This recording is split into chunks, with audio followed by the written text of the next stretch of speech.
Hey everybody, welcome back to Joyful Clicks. Today, we are going to go deep down the rabbit hole. We're talking aliens, UFOs, the whole 9 yards. Buckle up, because things are about to get weird. We're talking about those unexplained phenomena that make you question everything you thought you knew. You know, those stories that make you go, what in the hell was that? We've got crop circles, we've got lights in the sky, we've got abduction stories that'll make your hair stand on end. We're going around the world, from Roswell to Rendlesham Forest. We're diving into the most compelling, most mind-blowing UFO sightings ever reported. We're talking about the kind of stuff that keeps government agencies up at night. So, if you're ready to have your mind blown wide open, you came to the right place. Get ready to question everything, because we're about to embark on a wild ride.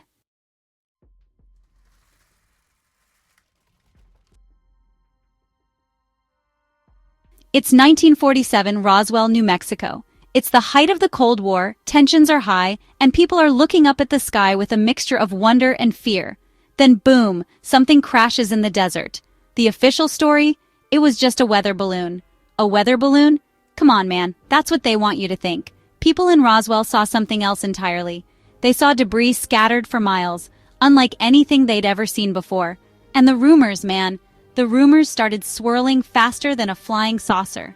People whispered about strange symbols on the wreckage, about bodies recovered, about government cover-ups.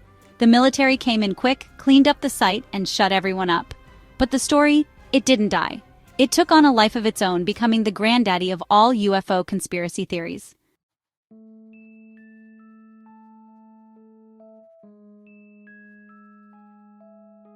Now, the government, they finally admitted that it wasn't a weather balloon. They said it was a secret surveillance project, part of Project Mogul. You know, spying on the Russians. But people weren't buying it. The stories from the witnesses, the inconsistencies in the official reports, it all just smelled fishy. It's like the government was hiding something big, something they didn't want the public to know. Some say it was a genuine alien spacecraft, that the government recovered alien bodies and technology. Others say it was a top-secret experimental aircraft, maybe even something the Nazis were working on. Whatever the truth is, the Roswell Incident remains one of the most debated and analyzed UFO events in history. It's a story that captures the imagination, a story that makes you wonder, what if they're not lying?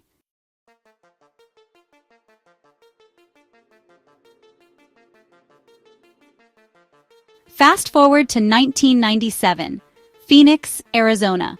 Thousands of people, from everyday folks to the governor himself, witnessed something extraordinary in the night sky.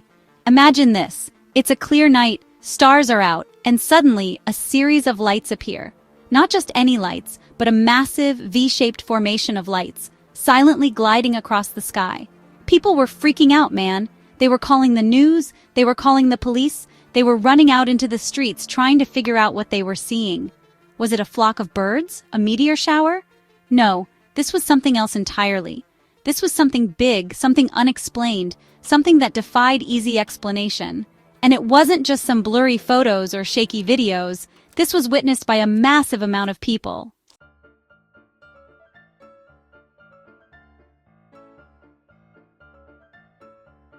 The Phoenix lights weren't just some quick flash in the pan. These things hung around in the sky for hours, moving slowly, deliberately, like they were observing the city below. The Air Force, they tried to explain it away, said it was just flares. Flares? Come on, man. These lights were massive, they were silent, and they were moving in formation. Flares don't do that. Witnesses, they described the lights as being the size of a football field, maybe even bigger. They said the lights emitted a strange low hum, and that they felt a sense of awe, of wonder, but also of unease. To this day, the Phoenix lights remain a mystery. A giant question mark hanging over the Arizona desert. It's a reminder that there are things out there we don't understand, things that challenge our perception of reality.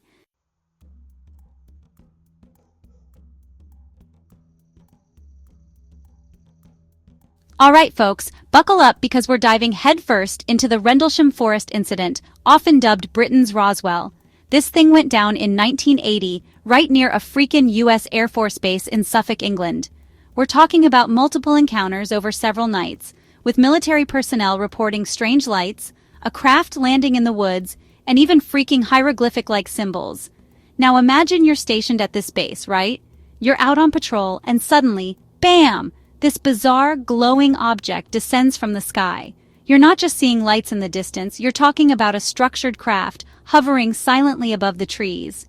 This ain't your grandma's weather balloon, man. Witnesses described the craft as metallic, triangular, and about 9 feet tall. They said it emitted a pulsing light that illuminated the whole damn forest. Some even claimed to have touched the craft, feeling its smooth, warm surface. Dude, imagine the chills running down your spine, touching something that's clearly not from around here. The official explanation? Oh, just a misidentified lighthouse and some weather anomalies. Come on, man. A lighthouse? These were trained military personnel, not some dudes who just wandered in from a fish concert. This is some seriously compelling evidence that something extraterrestrial was messing around in those woods.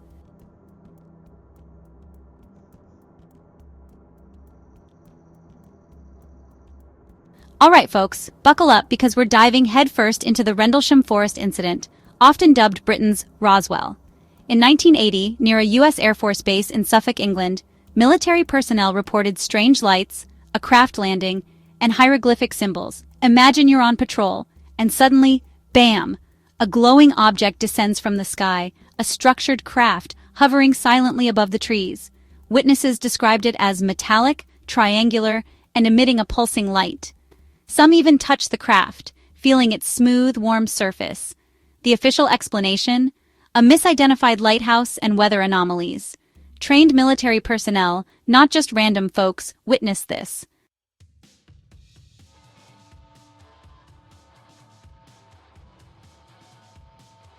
Here's where it gets even crazier. Lieutenant Colonel Halt recorded audio tapes during the incident. His voice was shaken, describing the lights and the craft. This respected officer was clearly rattled. People reported weird health problems and animals acting strange. The government tried to sweep it under the rug. The Rendlesham Forest Incident is one of the most well-documented UFO encounters. It's enough to make you question everything.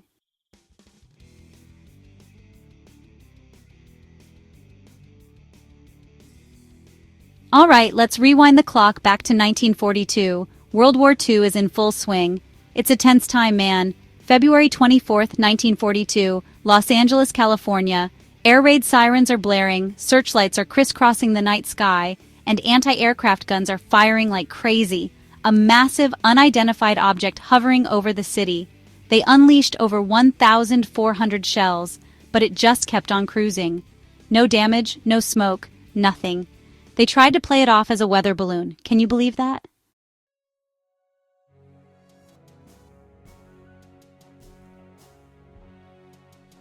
So what the hell was going on in the skies over Los Angeles that night? Was it a top-secret enemy aircraft? Some kind of experimental weapon? Or something even stranger? The government, as usual, they clammed up. They denied everything, dismissed the witnesses, and classified all the juicy details. Now, some people think it was a Japanese weather balloon, or maybe even a blimp, but that doesn't explain everything, man. It doesn't explain the object's bizarre movements, its resilience to gunfire, or the government's eagerness to sweep the whole thing under the rug. It's almost like they didn't want people asking too many questions. This event, it exposed the fear and uncertainty that gripped the nation during wartime. But it also highlighted something else. The possibility that we're not alone in this universe, and that maybe, just maybe, someone or something out there is paying attention to us. The Battle of Los Angeles, it remains a mystery to this day, but it's a stark reminder that sometimes the truth is stranger than fiction, and that when it comes to UFOs, the government might not be telling us everything they know.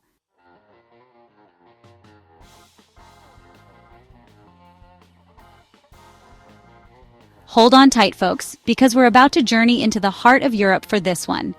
This is the Belgium Wave, a series of UFO sightings that had the entire country buzzing in 1989 and 1990. Thousands of eyewitnesses, radar confirmations, and fighter jet intercepts. This wave of sightings went on for months. Cops, pilots, everyday folks reported triangular crafts with bright lights. Imagine seeing a massive black triangle gliding silently over your neighborhood. These sightings happened night after night. The Belgian military took this seriously. They scrambled F-16 fighter jets, confirming the object's presence. One craft accelerated from 180 to over 1,100 miles per hour in seconds. That's insane.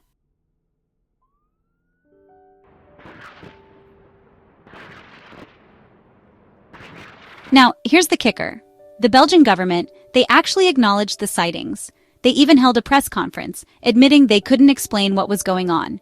They ruled out all the usual suspects: weather balloons, experimental aircraft, even mass hallucinations. They were basically like, yeah, we see it too, and we have no idea what it is. The evidence for the Belgium wave, it's pretty damn compelling. You've got thousands of credible witnesses, radar data from multiple sources, and even photographs and videos of the objects. It's not like people were just seeing lights in the sky. They were seeing structured crafts with distinct shapes and movements. Some people tried to explain it away as a secret military aircraft, maybe a prototype stealth bomber or something. But the problem is, no nation at the time possessed technology that could match the capabilities of the objects observed during the Belgium wave. The Belgium wave, it's one of the most well-documented and intriguing UFO events in history. It challenged our understanding of technology, it forced governments to acknowledge the unexplained, and it left a lasting impact on those who witnessed it firsthand.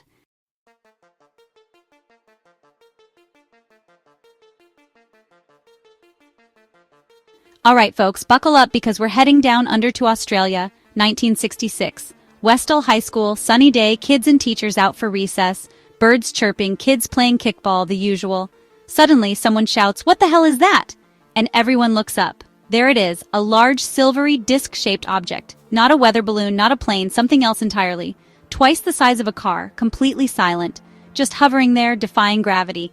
It hangs around for a good 20 minutes. People are freaking out, trying to make sense of it.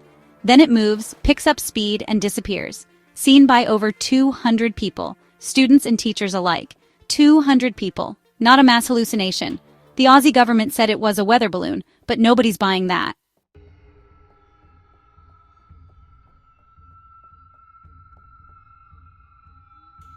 After the sighting, things got even weirder. Men in black suits, supposedly from the government, showed up at the school, started interviewing witnesses, confiscating photos, the whole 9 yards. They even went as far as warning people to keep quiet about what they saw. It's like something straight out of an X-Files episode. Now, what really happened that day in Westall? Was it a secret government aircraft? Some kind of experimental technology? Or could it have been something truly extraterrestrial? We may never know for sure. What we do know is that the Westall encounter is one of the most compelling UFO sightings in Australian history, and it continues to baffle researchers to this day. It makes you think, man, what if these things are real? What if we're not alone in the universe? It's a trip, right? But there's more, folks. We're just getting started. Stick around, we've got a lot more ground to cover.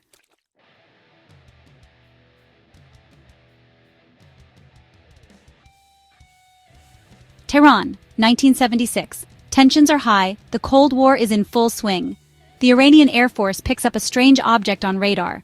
2 F-4 Phantom jets scramble to intercept. As they approach, systems malfunction.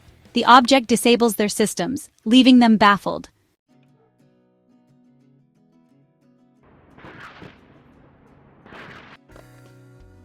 The pilots, they know something's not right. This isn't some Soviet spy plane, this is something else entirely. They attempt to engage again, but their instruments are still fried. Then, the object makes a move. It drops something from its underside, a smaller, glowing object, and it heads straight for one of the jets. Thinking it's some kind of weapon, the pilot prepares to eject, but then, just as suddenly as it appeared, the smaller object shoots off into the distance. The pilots, shaken but unharmed, they decide to head back to base. They report what happened, and the incident quickly becomes a major international event. The US government, they get involved, they want answers. What was this thing that shut down 2 F-4 Phantoms? Was it some kind of advanced Soviet technology? Or could it have been something even more extraordinary? Theories range from secret government projects to, you guessed it, extraterrestrial spacecraft. The Tehran UFO incident remains one of the most well-documented and perplexing cases in UFO history. It's a reminder that there are things out there, things we don't understand, things that defy explanation.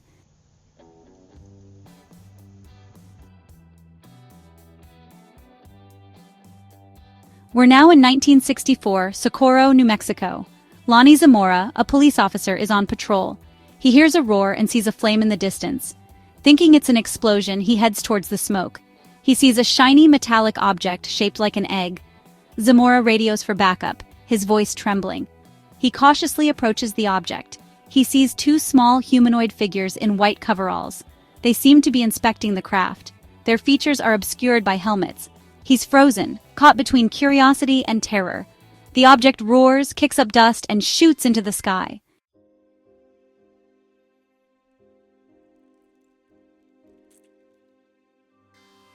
Now Zamora, he's a respected police officer, not some UFO nut job. He reports what he saw, and his story makes headlines across the country. The Air Force, they come in to investigate, but they can't explain the scorched earth, the landing marks, or the strange symbols etched into the ground. They try to dismiss it as a hoax, but the evidence just doesn't add up. Zamora, he sticks to his story, even under intense scrutiny. He says what he saw, and no amount of pressure is going to change that. The incident leaves its mark on him, man. He becomes a recluse, refuses to talk about it for years. The weight of what he saw, it was just too much. The Lonnie Zamora incident, it becomes one of the most credible UFO sightings in history. It's got it all. A reliable witness, physical evidence, and a government cover-up. You can't make this stuff up, folks. It's a reminder that we're dealing with something we don't understand. Something that's way beyond our current comprehension.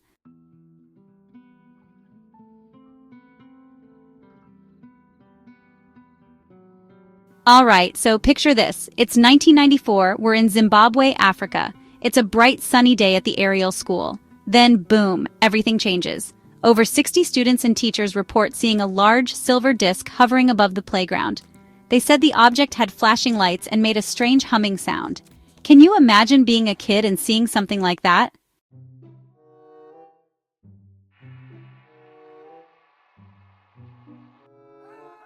So naturally, when these kids told their story, it caused a huge stir.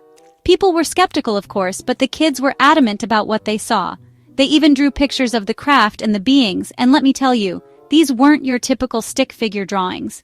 These were detailed, almost professional-looking illustrations. Harvard psychiatrist John Mack, a serious dude who'd been studying UFO phenomena for years, he went to Zimbabwe to interview the kids. He was blown away by their sincerity. He said their stories were consistent and detailed, and he believed they genuinely believed they saw something extraordinary. To this day, the aerial school encounter remains one of the most compelling mass UFO sightings involving children. It's a story that makes you question everything you thought you knew about the universe, man.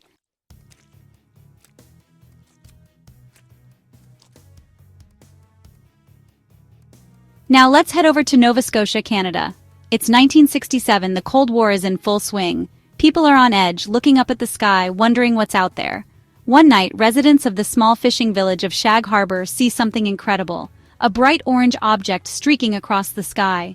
It plunges into the icy waters of the Atlantic, kicking off one of the most bizarre UFO incidents in history. Witnesses reported seeing a large glowing object crash into the water. They said it was about the size of a car, and it was making a strange, high-pitched whistling sound. People rushed to the shoreline, hoping to help any survivors. But when the Royal Canadian Mounted Police arrived, they couldn't find any wreckage. There was no debris, no oil slick, no sign of a crash at all. It was like the object had vanished into thin air.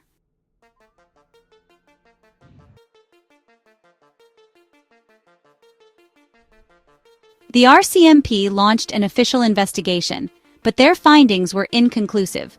They couldn't determine what the object was or where it came from. Some people believe the Canadian government knows more than they're letting on. They think the object was recovered and whisked away to a secret location for analysis.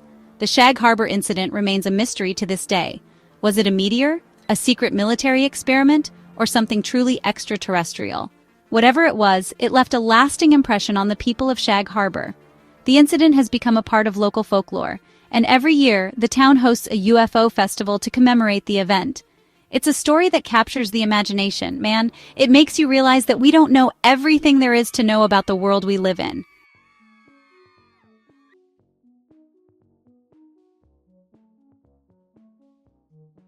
Well, folks, we've journeyed to the furthest corners of the globe, explored some of the most mind-blowing UFO and alien encounters ever reported. From the deserts of New Mexico to the schools of Zimbabwe, we've seen the impact these events have had on people's lives. It makes you wonder, doesn't it?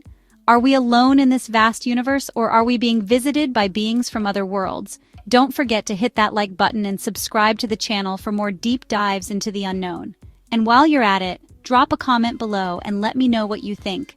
Have you ever had a close encounter? Do you believe we're being visited? Until next time, keep your eyes on the skies and stay curious, my friends.